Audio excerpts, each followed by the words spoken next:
Today we're going to dive deeper into the dark feminine.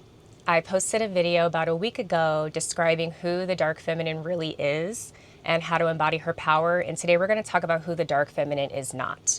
Keep in mind, it's a little hot today, so I have a few fans going, so I apologize for any of the background noise. Hopefully the mic will pick up all of my sound properly. And thank you so much for being here. I really appreciate it. Y'all loved that last video, and so I am going to turn this into a series because there's so much to say about the dark feminine that just can't be contained in one video because she is everything. And so I'm going to turn this into a series for y'all so that I can just really help you understand this beautiful primordial energy that we all originate from. So, like I said in my first video about this, the dark feminine is not an aesthetic. It's about a descent into the shadows. It's about recognizing and embracing and integrating all parts of yourself. And there are a number of distortions that a lot of women are living through or are expressing that keep them disconnected, or it keeps them from being in that fully embodied dark feminine frequency, that dark feminine essence. One of the first distortions that a lot of women fall victim to, which keeps them stuck in old patterns, old beliefs, old cycles, is emotional chaos and dysregulation. So emotional chaos, the volatility, explosiveness, reactivity, all of these things are sometimes misunderstood or misconstrued as dark feminine energy, when really these are the result of dysregulation. These are a nervous system response that is typically based upon survival. Like, women who are in this energy or in this frequency are not operating from a place of grounded power. They're operating from a place of dysregulation and lack of internal safety.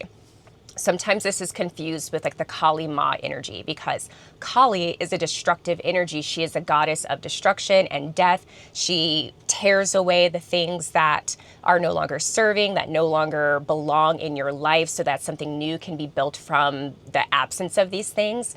But Kali is not a chaotic energy. She is very contained, and she is very focused and deliberate about what it is that she is destroying and letting go of. She's very clear about how these things are not serving, and is very clear about removing those things out of the way. A better example for how this chaotic, volatile energy could be described, what always comes to my mind when I think of this is Jean Grey from X-Men. Jean Grey, when she was still harnessing her power, when she was still understanding the depth and the strength of her power, and she didn't quite have the ability to control her power, and therefore she was just destroying everything in her wake. That chaotic energy is a distortion of the dark feminine essence, because, like I said, there's no containment, there are no boundaries, there's no structure around that. And so if you're a woman who is constantly reactive, constantly volatile, going off the handle, there's a dysregulation that's happening within your system because you don't have an internal sense of safety, and you don't have that internal sense of containment. And in a future video, I'm going to be talking more about the dark feminine, or how to approach the dark feminine from a place of safety versus a place of dysregulation. But I want to go into the second distortion of the dark feminine, is that the dark feminine is not hypersexuality. It's not hypersexuality. It's not performance. It's not an aesthetic. And I'm sure some of y'all have seen this before on Instagram and on TikTok, or even here on YouTube, where you have like these really beautiful photos with like the dark filter, and there's a gorgeous brunette with a smoky eyeshadow. She looks like Adriana Lima or Angelina Jolie, and is wearing like black lingerie or like a beautiful flowy, black dress, very femme fatale energy. And there's nothing wrong with playing into the aesthetics, especially as a means of sort of helping you, access parts of this energy. But where women go wrong, where they do disservice to themselves, is they think that simply by putting on a smoky eye and a red lip and a lacy black lingerie dress, that they are embodying the dark feminine frequency. And just like I said in my first video and how I'm talking about today, it is so much deeper than just an aesthetic. It is the primordial energy. It is the void of consciousness where all possibility is birthed from. And so reducing it down to an aesthetic and oversimplifying this energy or oversimplifying this frequency doesn't allow you to experience the depth that is available to you. The hypersexuality aspect that comes from it is also doing women a disservice, because the feminine, being in the dark feminine sense of your sexuality, is about recognizing that you are the primordial source, and all of the sexual energy that flows through you is what allows you to create from a present and an embodied place. But if you are over displaying or over giving your sexuality to people, especially people who do not deserve it, because there's a part of you who thinks that, well, if I am engaging in, you know, this energy or this aesthetic, then this is what's going to give me power. You are externalizing your access to power. You're putting it outside of yourself rather than recognizing that you are the source of that powerful energy. And so it's not about gaining control or validation, which is what a lot of women are leaning on when they go into the performative, hypersexual, aesthetic aspect of dark feminine expression. They're doing it for validation or as a means of controlling those around them, manipulating men into engaging with them, whether it's giving them money, giving them attention, giving them compliments, whatever it is. But it's creating a distortion within your field because it's not coming from a place of deep self-love and deep trust. It is, you know, about wanting to feel chosen by someone outside of yourself and validated by someone outside of yourself, rather than choosing yourself and validating yourself and understanding that to be chosen, you have to choose yourself first. The third distortion that a lot of women fall victim to is cruelty. Cruelty, coldness, or the hyper independent, I don't need anyone for anything. This is sort of the opposite extreme of the reactivity, volatility that I talked about in that first distortion, of feeling like you don't need anyone and mistaking boundaries for walls, or mistaking discernment for punishment, or wanting to be cruel because you've been hurt by someone without recognizing all of the ways in which you abandoned yourself that led to you being hurt or injured by this person. It's also, you know, when women are typically hurt a lot, especially in their relationships with men, they will typically isolate themselves and not want to engage in any type of interactions from, you know, not just men, but people in the world. They think everybody's out to get them. They think that they are constantly under attack, and the only way to protect yourself is to completely isolate.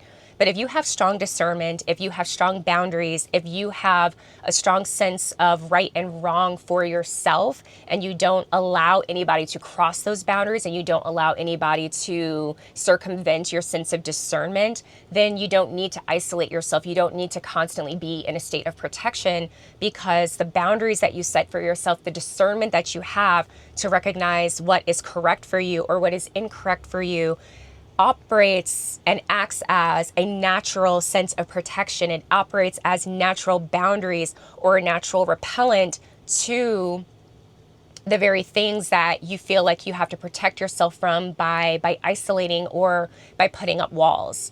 And, you know, I see this sometimes with women who they go into this extreme energy of isolation or harshness or coldness or cruelty because they're in so much pain and they don't know how to access the way to heal from or integrate the pain that they are feeling from those previous relationships.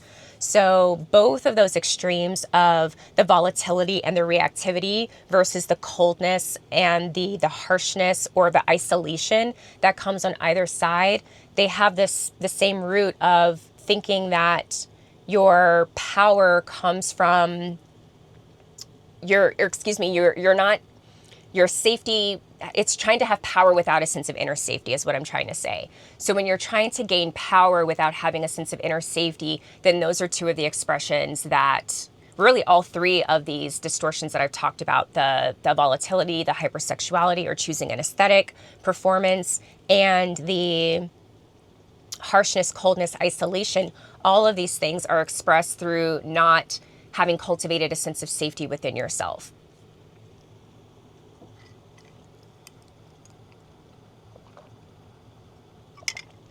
And so